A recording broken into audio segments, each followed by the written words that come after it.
నాన్న ఏమన్నా నా జీవితంలో నేను నిన్నే ఎక్కువ కష్టపెట్టాను నాన్న. న్యాయంగా చూస్తే నువ్వే నా మీద ఎక్కువ కోపడాలి నాన్న. అన్ని బాధపడదు నాన్న, తిరిగి లేచి పరిగెట్టు. నాన్న నేనున్నాను, చూసుకుందాం. వాడు మనకు దొరికిన వరవమ్మా. వాడికి మనం కాకపోతే ఇంకెవరున్నారు చెప్పు నానా.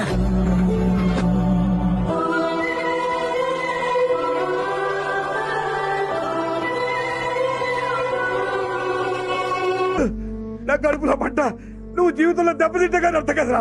నీ చిన్న వయసులో ఈ బుధాల మీద ఎక్కించుకుని వీధి తిప్పారా. 22 సంవత్సరాలు అయింది, ఇంకా నువ్వు ఆ బుధాల మీదే ఉన్నావు, దిగలేదు. ఇంత వయసు వచ్చినా ఇంకా తండ్రి మీద ఆధారపడి తింటున్నావు అంటే నువ్వు కుడి చేత్తో తింటలేదురా, ఎడం చేత్తో తింటున్నావు.